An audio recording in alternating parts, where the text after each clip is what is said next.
이 영상만 보더라도 내 책을 알릴 수 있는 방법에 대해서 알 수 있게끔 내 책을 알릴 수 있는 모든 방법들을 정리해서 드리려고 합니다. POD 서비스, 주문이 있을 때 즉석에서 생산하는 것을 말합니다. 이런 서비스를 활용하실 경우 대형 플랫폼에서 내 서적을 알리는 것은 물론 별도의 인쇄 비용과 재고 부담이 없이 내 책을 판매할 수 있다는 장점이 있습니다. 또한 책을 쓴 사람들을 브랜딩하는 것은 처음부터 올바른 작업 방향성과 예상되는 많은 리스크에 대한 방지 대책, 그리고 제3자의 입장에서 이미지 브랜딩을 항상 신경을 써야 하기 때문에 더더욱 전문 업체에 맡겨야 하는 영역이라고 생각이 드는데요. 지금까지 말씀드린 모든 홍보 방법은 저희 회사에서 진행을 하고 있는 방법입니다. 단순 기사 송출뿐만 아니라 어떻게 기사를 써야 이 책에 도움이 될지에 대한 기획부터 원고 작성 그리고 배포까지 진행을 해드리기 때문에 기획에 포함된 콘텐츠 제작까지 진행을 한다고 보시면 됩니다.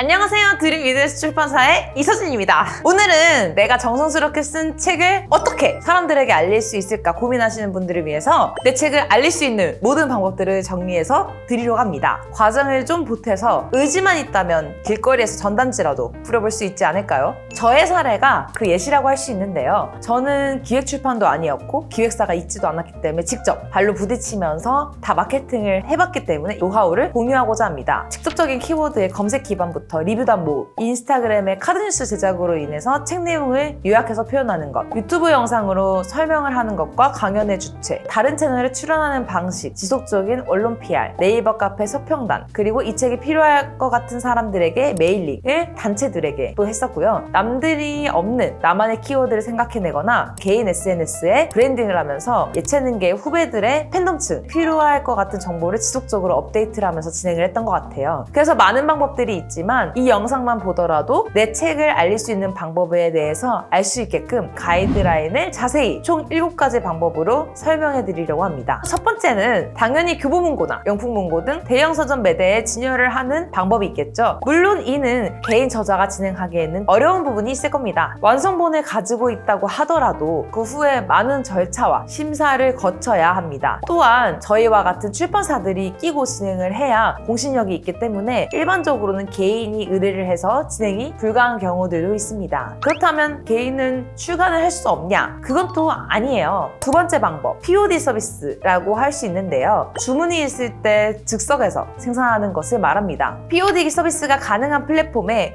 내 서적 파일과 정보를 등록해두면 교보문고나 예스24시, 알라딘 등 큰 서점의 플랫폼에서 문의가 왔을 때 해당 서점에서 직접 갖고 있는 파일 그대로 인쇄를 해서 주문자에게 바로 배송을 보내주는 시스템인데요. 이런 서비스를 활용하실 경우 대형 플랫폼에서 내 서적을 알리는 것은 물론 별도의 인쇄 비용과 재고 부담이 없이 내 책을 판매할 수 있다는 장점이 있습니다. 세 번째는 네이버에 정식으로 도서를 등록하는 방법입니다. 바로 등록을 하기 위해서는 출판사 사업자 등록증이 있어야 가능한 일이라서 독립 출판을 하시는 경우에는 조금 어려울 수도 있습니다. 하지만 이 부분도 방금 설명드린 것처럼 POD 출판 등록을 해두셨다면 알라딘이나 예스24시에서 연계하여 네이버로도 등록이 가능하니 이 부분 참고해주시면 좋을 것 같아요. 네 번째 방법은 많이들 하시는 SNS에 도서를 홍보하는 방법입니다. 내가 직접 운영하는 SNS에 내가 쓴 서적을 노출을 하는 방법도 있을 거고 어느 정도 마케팅 예산을 생각하셨다면 내 서적과 결이 비슷할 것 같은 사람들에게 직접 연락을 해서 인플루언서들의 도움을 받는 것도 한 가지의 방법이 될 수 있겠죠?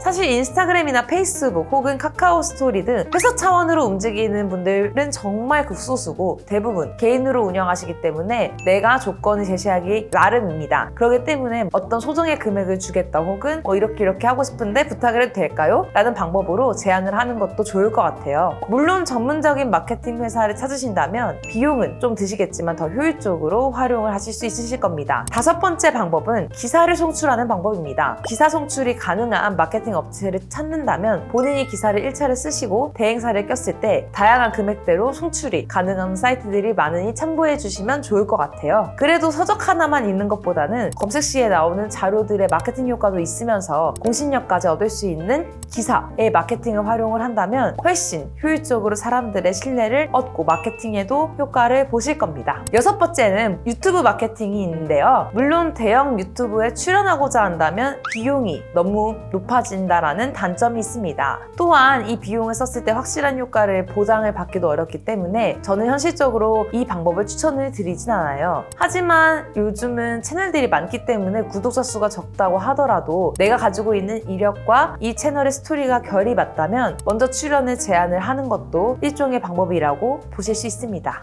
그 외 자체적으로 강연회를 주최를 하거나 리뷰단 모음집, 각종 커뮤니티 배포 등 다양한 방법들이 있는데요. 남들에게 선한 영향력을 끼치기 위해 만들어진 내 책이 이 책이 필요한 사람들이 찾을 수 있는 정도까지의 마케팅 재팅은 무조건 해야 한다라는 프로세스 중에 하나라고 생각을 합니다. 지금까지 말씀드린 모든 홍보 방법은 사실 저희 회사에서도 진행을 하고 있는 방법입니다. 단순 기사 송출뿐만 아니라 어떻게 기사를 써야 이 책에 도움이 될지에 대한 기획부터 원고 작성 그리고 배포까지 진행을 해드리기 때문에 기획이 포함된 컨텐츠 제작까지 진행을 한다고 보시면 됩니다. 본인의 얼굴이 걸린 만큼 한번 마케팅이 잘못이 되면 이 기록이 인터넷상에 남기 때문에 철저한 기획과 함께 진행이 돼야 한다는 것이 다른 퍼스널 브랜딩만의 특징이라고 볼 수 있습니다. 또한 책을 쓴 사람들을 브랜딩하는 것은 좀 더 복합적인 영역이기 때문에 처음부터 올바른 작업 방향성과 예상되는 많은 리스크에 대한 방지 대책 그리고 제3자의 입장에서 이미지 브랜딩을 항상 신경을 써야 하기 때문에 더더욱 전문 업체에 맡겨야 하는 영역이라고 생각이 드는데요. 지금까지 내 서적을 알리고 싶으신 분이라면 꼭 알아야 할 최소의 상식들을 공유해드렸습니다. 도움이 되셨길 바라면서 저는 다음 영상에서 뵙도록 하겠습니다. 감사합니다.